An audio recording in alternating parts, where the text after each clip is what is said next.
The hospital lights felt colder than ice. Machines beeped around my son's bed, each sound slicing through my chest like a blade. The doctor's voice echoed in my ears. The surgery will cost $85,000. Without it, he won't make it. I clutched my phone, staring at the message from my parents, a photo of my sister glowing in her designer gown at her $230,000 wedding. The caption read, "Worth every penny." When I called them, my mother sighed. "Sweetheart, we've already spent so much this year. You'll figure something out, you always do." I couldn't breathe. My son's life, a line item they couldn't afford, but gold-dusted cakes and imported flowers, that they could. My father's voice cut in, calm and final. "You can't expect us to fix every problem you create." That's when I realized this wasn't about money, it was about worth. And to them, mine had expired a long time ago. They thought this would break me, but they had no idea what was coming. Before all this, my life was simple. Not easy, but steady. I worked as a medical technician at a small clinic just outside town. My husband, Eric, ran a small auto repair shop. We didn't have much, but we had enough. Enough to keep a roof over our heads, to keep laughter in our home, and to build small dreams one paycheck at a time. Our son, Mason, was the heartbeat of that dream. 6 years old, with freckles and a smile that could stop time. He loved dinosaurs and bedtime stories, and every morning before school he'd say, "Mommy, today's a good day." He was right, until the day everything changed. My parents lived just 20 minutes away, in a house that looked like a magazine spread, white pillars, imported marble floors, and chandeliers big enough to light a ballroom. My father was a retired banker, my mother, a community queen. But what everyone didn't see behind their perfect photos and polite smiles was the unspoken rule in our family. My sister Emily was the golden child. I was the reliable one, the one who made things work. Emily was the sparkle. I was the scaffolding. Growing up, Mom always said Emily had potential. She was the one who deserved the best schools, the piano lessons, the designer dresses.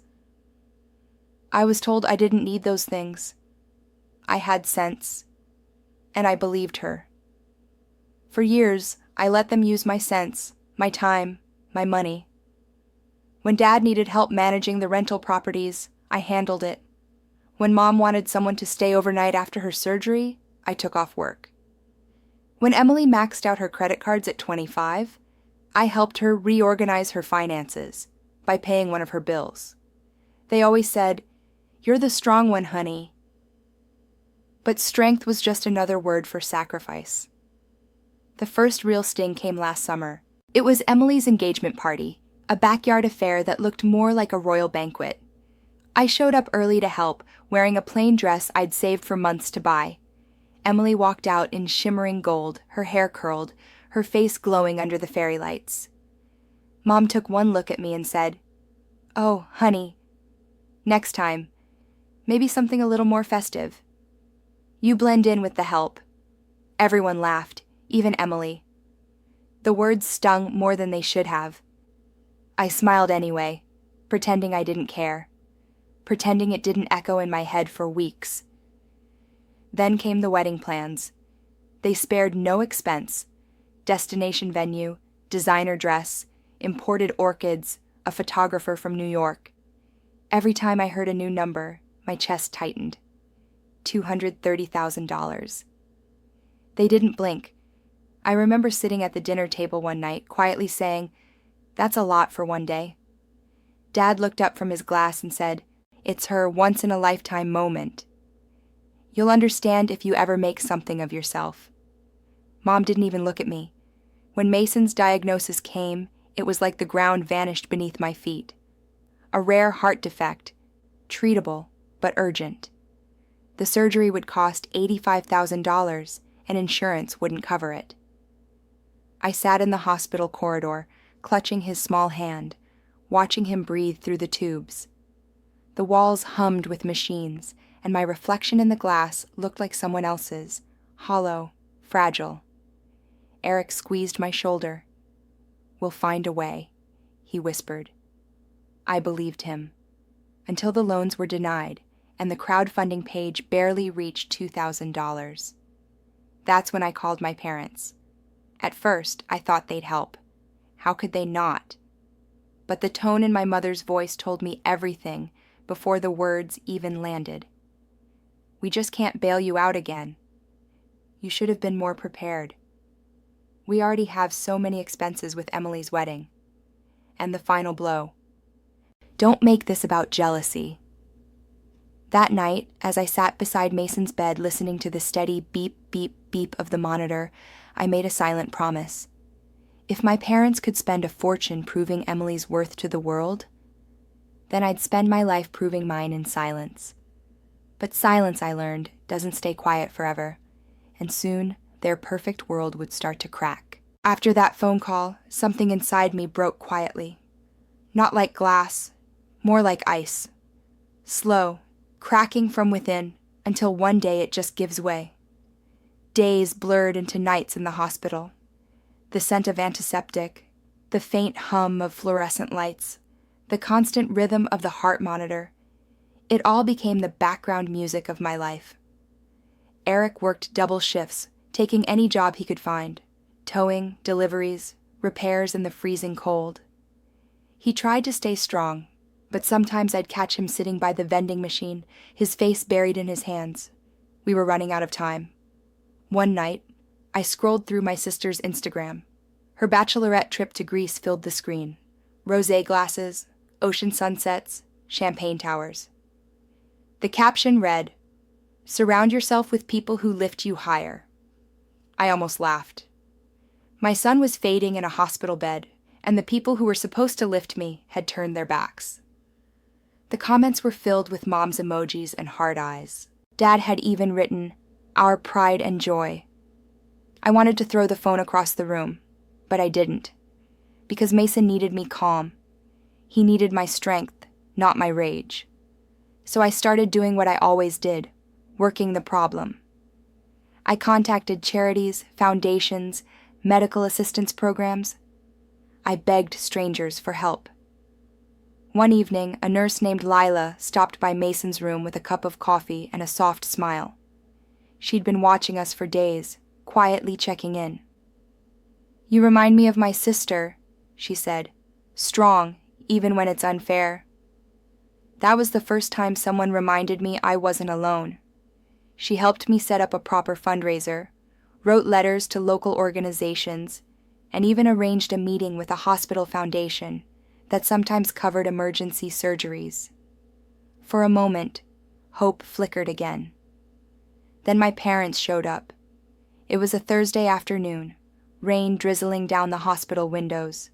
Mom walked in first, perfectly dressed as always. Dad followed, holding a bouquet that looked expensive and emotionless.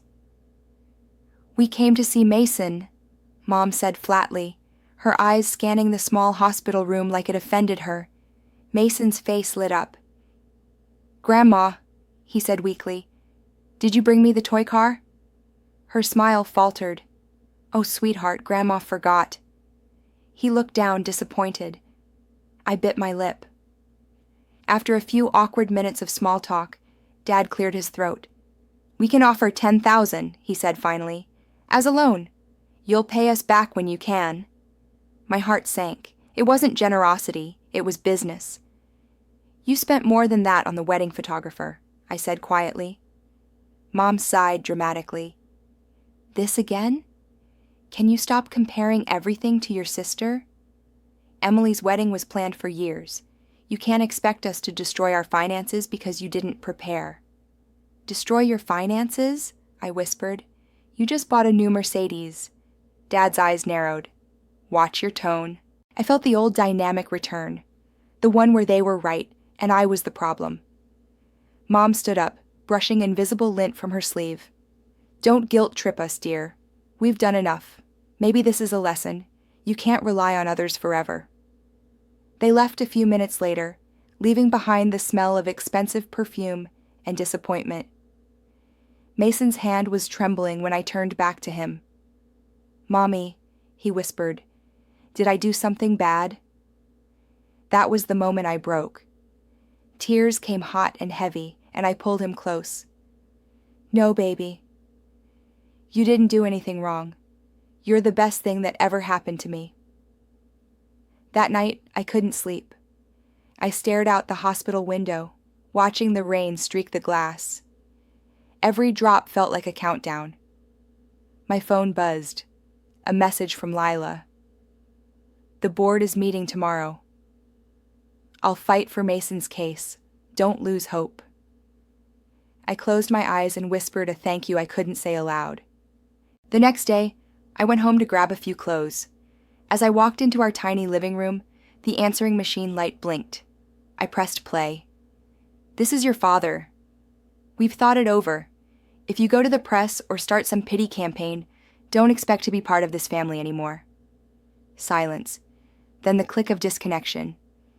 I stood there for a long time, staring at the machine.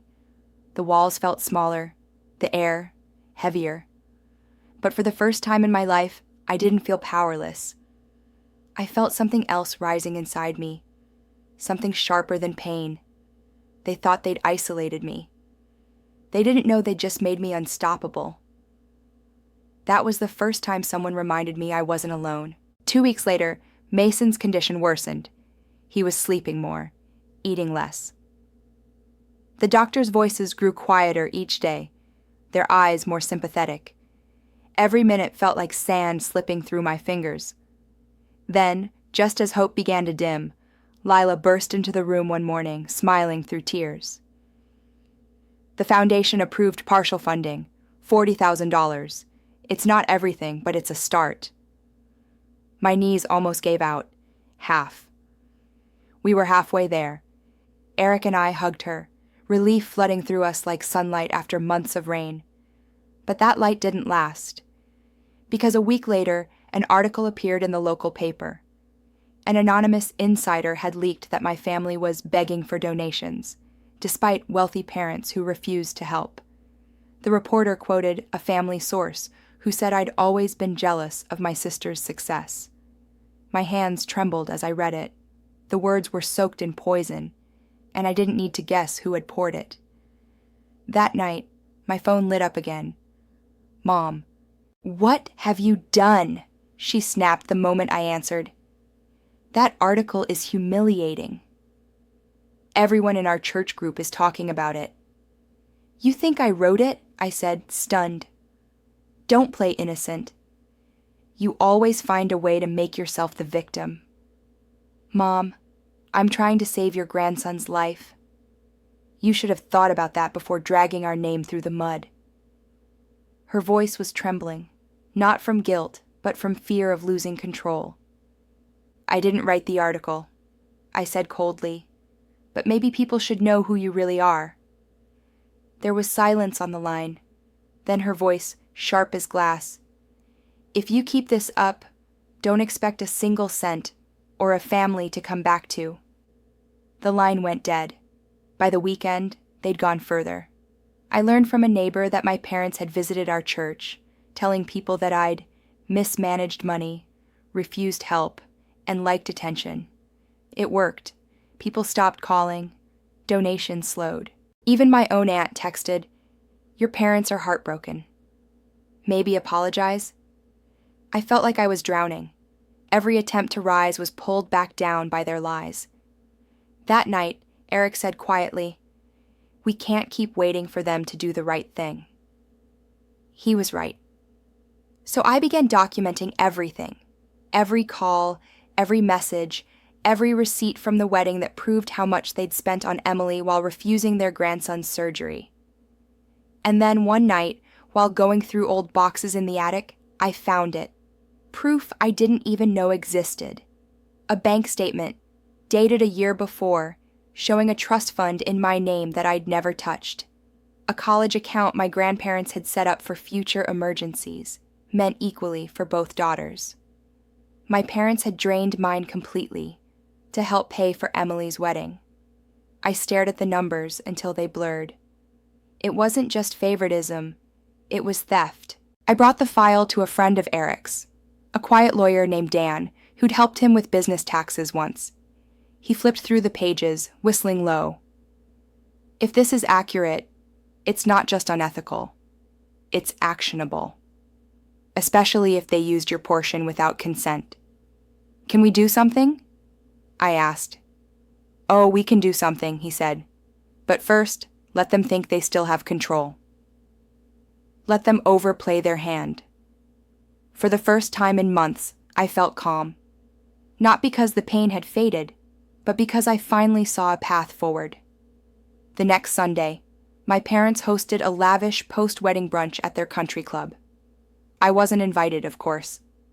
But Emily posted pictures, the kind that screamed perfection. One photo caught my eye. Mom smiling, holding up a glass of champagne. The caption read, "Family is everything." I saved the image, not out of bitterness, but as evidence, because soon, I was going to show everyone what everything had really cost. That evening, I stood by Mason's hospital bed, watching the slow rhythm of his breathing. He looked peaceful, unaware of the storm swirling around him. I placed my hand over his chest and whispered, "They took from us, but we'll take back more than money. We'll take back truth." Outside, thunder rolled over the city, and for the first time, I didn't flinch. They thought they still had control. They didn't. After finding that statement, I stopped asking for their help. I started preparing for justice. Days still blurred together in the hospital, but now every beep of the monitor sounded like a countdown to truth. While Eric cared for Mason, I gathered records, wedding invoices, transfer receipts, photos, even the trust fund withdrawals. Each page told a story of selfishness disguised as sophistication. Lila helped me organize everything. She'd sneak into the break room with coffee and a laptop. "If they used your name on any financial paperwork," she whispered, "that's traceable. Don't delete a thing." Word of the family feud began to leak through the community. Neighbors started choosing sides. Mrs. Alvarez, who used to babysit Mason, left a casserole with a quiet note. "Not everyone believes their lies." Others avoided me completely. At the grocery store, I overheard whispers. "She's suing her parents. She's desperate for attention." They thought shame would silence me. It only sharpened me. Mom and Dad retaliated in ways only they could, polished, respectable cruelty. They sent me a letter through their lawyer accusing me of defamation and emotional harassment. Then, as if to sweeten the threat, they offered to settle privately if I signed a non-disclosure agreement. I remember staring at the document, the same hands that had once braided my hair, now trying to bind my silence with paper and ink. "You're not signing that," Eric said. "Not a chance," I replied. That night, I placed their letter in the same folder as the bank records.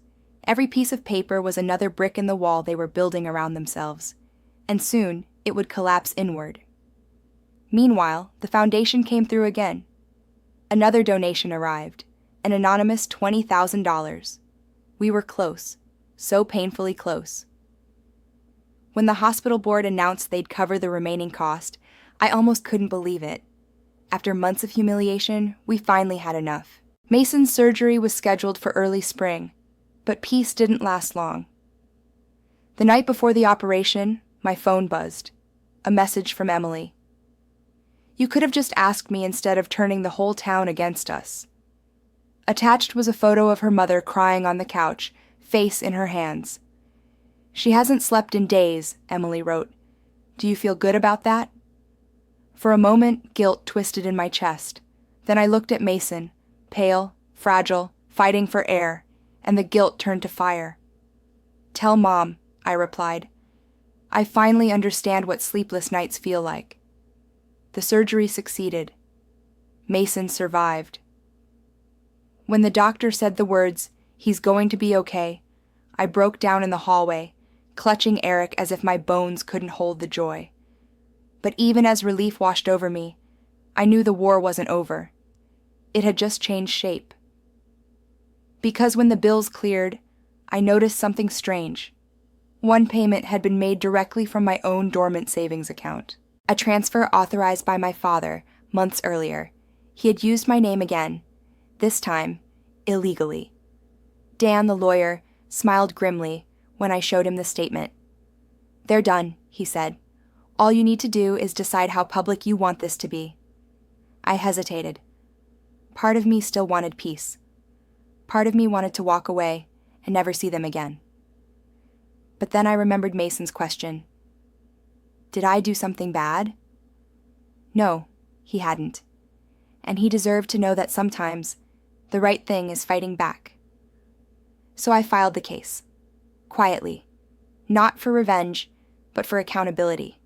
Within weeks, the news spread. Local couple accused of misusing daughter's trust fund. The same papers that once painted me as jealous now wanted interviews. Mom called, screaming through tears, "How could you do this to your own family?" "You did this," I said softly. "I'm just not hiding it anymore." From that day, I moved differently. I stopped flinching when the phone rang, stopped apologizing for the truth. I met with Dan weekly, building the case detail by detail. Each document, each statement became a weapon forged in honesty. And through it all, Mason recovered. Slowly but surely, his laughter returning like sunshine after a long storm. I hung his drawings on the hospital wall, bright crayon hearts and crooked dinosaurs. In the corner of one, he'd written, "Me plus Mom plus Dad equals strong." I smiled. Because he was right. The day of reckoning was coming, and no one could stop it. The courtroom smelled faintly of old paper and fear. Every shuffle of feet echoed. Every whisper felt like thunder. I sat beside Dan, hands clasped tight in my lap. Across the aisle, my parents looked exactly as they always did, composed, elegant, certain. Mom wore pearls. Dad's tie was the same one from Emily's wedding photos. They thought this was another performance, another room to charm. But this time, I wasn't the quiet daughter in the corner. The judge called the case, Avery versus Avery. Even hearing it aloud felt surreal. Dan began calmly, methodically. He presented the trust documents, the withdrawals, the forged signatures. Each exhibit landed like a stone dropped in still water. Then came the wedding invoices, floral arrangements, luxury venue deposits, a wire transfer labeled Trust Account, E. Avery Wedding. The courtroom murmured. Mom's hand flew to her mouth. Dad's jaw tightened. Those funds, Dan continued, were meant for both daughters in times of emergency. Instead, they financed an event, while Mrs. Avery's child lay in intensive care. He turned toward me. "Tell the court what happened next." My voice shook at first, but the tremor turned to steel. When my son needed heart surgery, they said they couldn't help. They told me to figure it out. They said I shouldn't compare myself to my sister. But when I looked at those bank statements, I realized they didn't just choose favorites. They chose who mattered. Mom rose suddenly, voice sharp. "We were trying to protect the family's reputation." The judge banged the gavel. "Sit down, Mrs. Avery." She did, eyes blazing. I looked straight at her. Reputation doesn't make you family. Love does. A hush fell. When the verdict came, it was swift. Restitution of the trust fund. Public apology issued in writing. Legal fees covered. But more than money, I wanted truth. So before the court adjourned, I asked permission to speak one final time. The judge nodded. I turned toward my parents, my voice steady. "You taught me that worth is earned through perfection, through obedience, silence, and sacrifice. But today I learned something else. Worth isn't something you give, it's something I claim." Mom looked away. Dad's face crumpled for the first time in my life. "I don't want apologies," I said softly. "I want change." Outside the courthouse, cameras flashed. Reporters called my name, but I didn't speak to any of them. Instead, I walked straight to Eric and Mason waiting on the steps. Mason was holding a handmade sign in crayon. "Go, Mom." I laughed through tears. The air felt lighter than it had in years. Mom and Dad exited moments later, flanked by their lawyer. The same people who once commanded every room now couldn't meet my eyes. For a second, I thought Mom might say something, some final line to reclaim her power. But she didn't. She just turned away, her perfect posture collapsing under the weight of her own choices. That night, we went home, not to a mansion, but to a small apartment that smelled like comfort and safety. Eric cooked pasta. Mason danced in the kitchen, giggling, spinning. When he wrapped his little arms around me, I felt the first real peace in years. I took the old trust fund paperwork, now stamped closed, full restitution, and tucked it into a folder labeled simply proof. Then I opened Mason's piggy bank, the one he'd started for heart coins.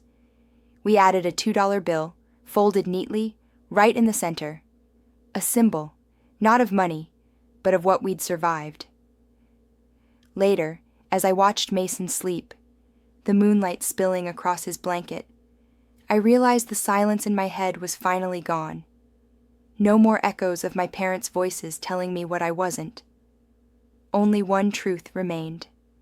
I had saved my son, and in doing so, I'd saved myself. After the verdict, the world finally went quiet. No hospital beeps, no courtroom whispers, just peace. Mason's recovery was slow but steady. The doctors called him the miracle boy. To me, he was proof that faith isn't just prayer, it's persistence. Eric and I sold the old house and moved near the lake. It wasn't perfect, chipped paint, wild garden, but it was ours. For the first time, I felt safe. Mom called once. I deleted the message. Forgiveness doesn't always mean reopening wounds. Dad avoided me in the grocery store. I let him. Some doors close quietly. Emily's perfect life cracked too. I didn't gloat. Pain teaches better than revenge ever could. Mason later handed me a shoebox of memories and a $2 bill. "You said this brings luck," he smiled. "No," I told him. "It brings strength." We framed it beside our photo. We made it. Driving past my parents' empty house, I whispered, "Thank you for teaching me what not to become." That night, watching the sunset over the lake, I finally understood.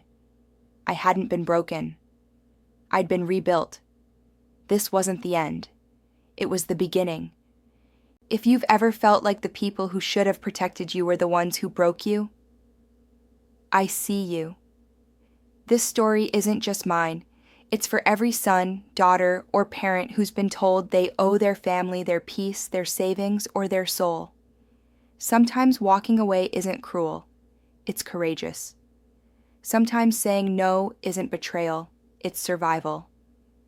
If this story hit close to home, tell me in the comments what part spoke to you most.